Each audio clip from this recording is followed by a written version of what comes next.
بە ئامادەبوونی وەزیری ژینگە و سەرۆکی دەستەی ناوچە دابڕێنراوەکانی هەرێمی کوردستان و ئیدارەی قەزاکە و نوێنەری لایەنە سیاسیەکان و هێزەکانی پێشمەرگەی کوردستان ڕێکخراوی دەبست بۆ پاراستنی ژینگە بە هاوکاری وەزارەتی کوشتوکاڵی حکوومەتی هەرێمی کوردستان و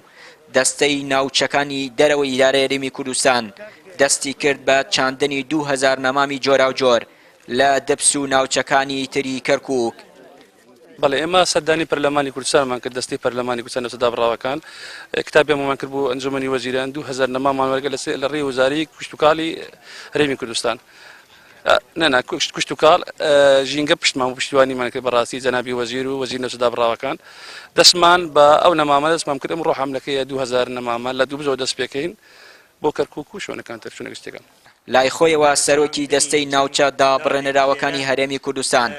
خزمەتکردن بەو ناوچانە لەلایەن سەرجەم وەزارەتەکانەوە بە گرنگ دەزانێت و دەڵێت حکوومەتی عێراق ئەم ناوچانەی پشتگوێ خستووە. وەزیری ژینگەی هەرێمی کوردستانی شوێڕای دەستخۆشی لە هێزەکانی پێشمەرگەی کوردستان داوا دەکات ڕۆڵیان هەبێت لە پاراستنی ژینگەی ناوچەکە و ڕێگری بکەن لە ڕاوکردن و بڕینەوەی دارەکان. ئێمەژێک هەر شتێک کە لە توانای ئێمەدا بەت حەزەکەین خزمەتی ناوچە کوردستانیەکانی دەرەوەی دارە هەرێم و شاری دووبس بە تایبەت ئەنجام بدەین چونکە ئەم ناوچانە پێویستی خزمەتێکی زۆرە و دەبێت هەمومان یارمەتی دەربن هەموو ویزارەتەکانی هەرێمی کوردستان خزمەتی ئەو ناوچانە بکەن چونکە حکوومەتی مەرکەزی زۆر کەمتر خەمە لە خزمەتکردنی ئەو ناوچان لەسەر هێز و بازوی پێشمەرگە قارەمانەکان کە لەم مەنتیقا بەڕاستی دەوری کاریگەریان دیوە ومێدەکەین دەوری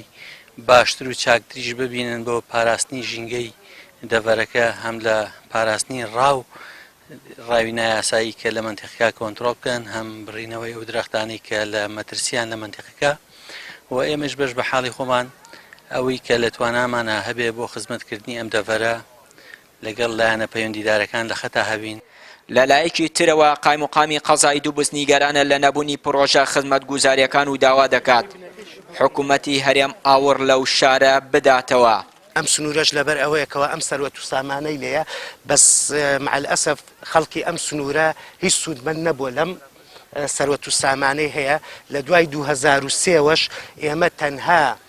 پرۆژەیەک کرابێ بۆ ئەم سنوورە سوودی لێ وەرگیرابێ ئەو پردێکەوە ئێستا جەنابتانە بەسەریاتن ئێمە لێرە پەیامی خۆمان لە ڕێی جەنابتانە وەکو نوێنەری حکوومەتی هەرێمی کوردستان ئەمانەوە پەیامەکان بگاتە سەرۆکی حکوومەتی هەرێمی کوردستان و جێگری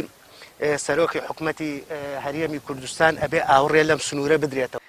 وێڕایی ئەوەی دەبست دەوڵەمەندە بە سامانی سروشتی و زۆری کێڵگە نەوتیەکان بەڵام وەکو پێویست گرنگی نادرێت بە پاراستنی ژینگەی ناوچەکە و پرۆژە خزمەتگوزاریەکانیش لە ئاستی قوربانیدان و خەباتی چەندین ساڵەی ناوچەکەدا نییە. چیانووری کەناڵی ئاسمانی پەیام قەزای دووبس.